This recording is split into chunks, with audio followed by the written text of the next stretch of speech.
Now I want to show you how to do my favorite bind off for the cuff of a sock. It's Jeny's super surprisingly stretchy bind off.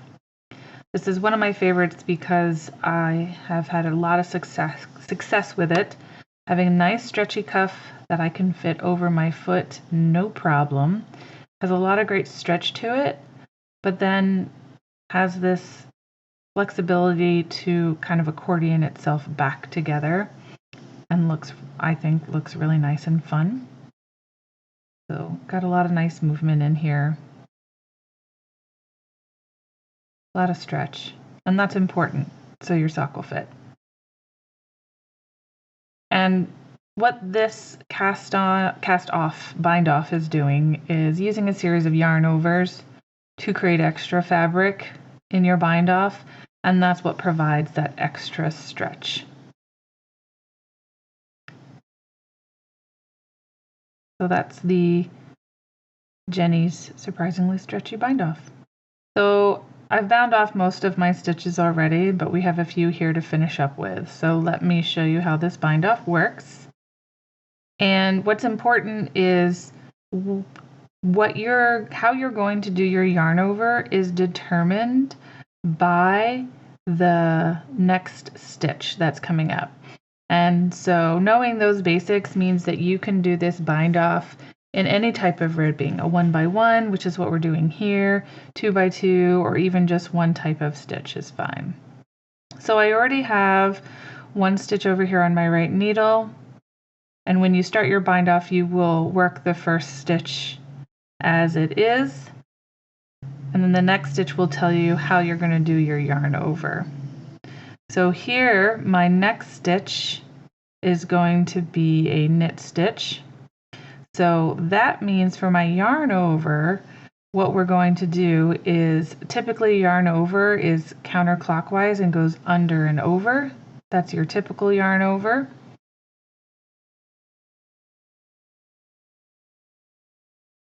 But for the knit stitch yarn over, we're going to do it in the opposite direction. We're going to do a clockwise yarn over. So I know this is a knit, and my yarn over that I do before it is going to be clockwise. So my yarn's actually going to go over the needle first and then under. And that motion there is a clockwise motion, and that's not your typical yarn over. This one's a little weird. So we do that yarn over, then we knit the next stitch. And now we're going to slip the yarn over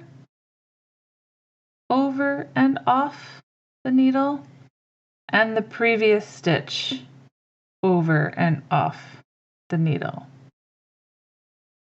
Now my next stitch is going to be a purl. So I'm going to be yarning over counterclockwise. I'm going to be doing a normal yarn over. So that means I bring the yarn under the needle and back over. So that's the yarn over piece, and it is going counterclockwise. But now I need to purl the next stitch, so I have to continue moving the yarn to the front of my work so I can finish my purl.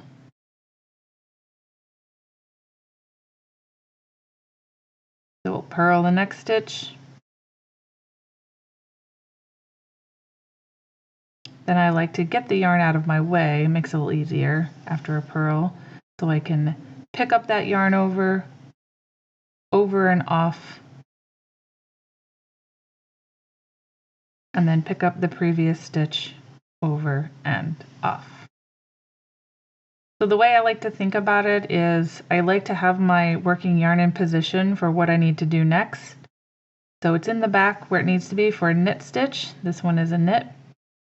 So I'm gonna over and under for my clockwise yarn over. I'm going to knit this stitch and then slip those two stitches over and off, the yarn over and then the previously worked stitch. And I know my next stitch is a purl, so I'm going to go ahead and bring my yarn to the front to purl. And then I know I need to do a counterclockwise yarn over. So I'm going to complete wrapping the yarn around my needle counterclockwise and bringing it in the front in order to purl the next stitch. So again, under, over, moving the yarn counterclockwise around the needle.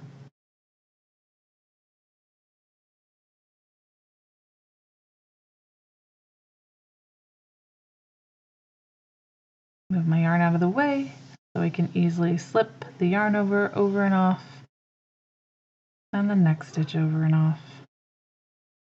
And so you just rinse and repeat. Continue with that.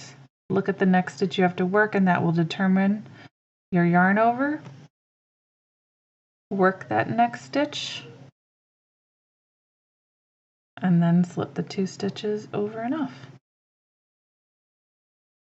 And this is a very stretchy bind off, but it is still important to try to be loose. Don't pull too tight. That is going to affect your bind off. Make sure you put those yarn overs in. And it's going to be really important when you finish your bind off, before you weave in your ends and say that you're done, try on your sock and make sure you can get it over your heel. This has happened to me many times.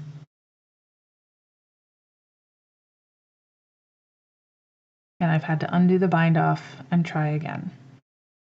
And then worst case scenario, if you need to, you could use a larger needle size, and that will help with your bind off.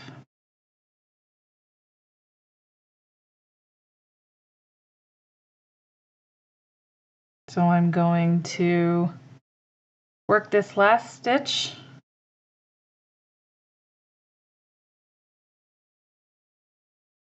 And I have all 3 stitches over here on my needle.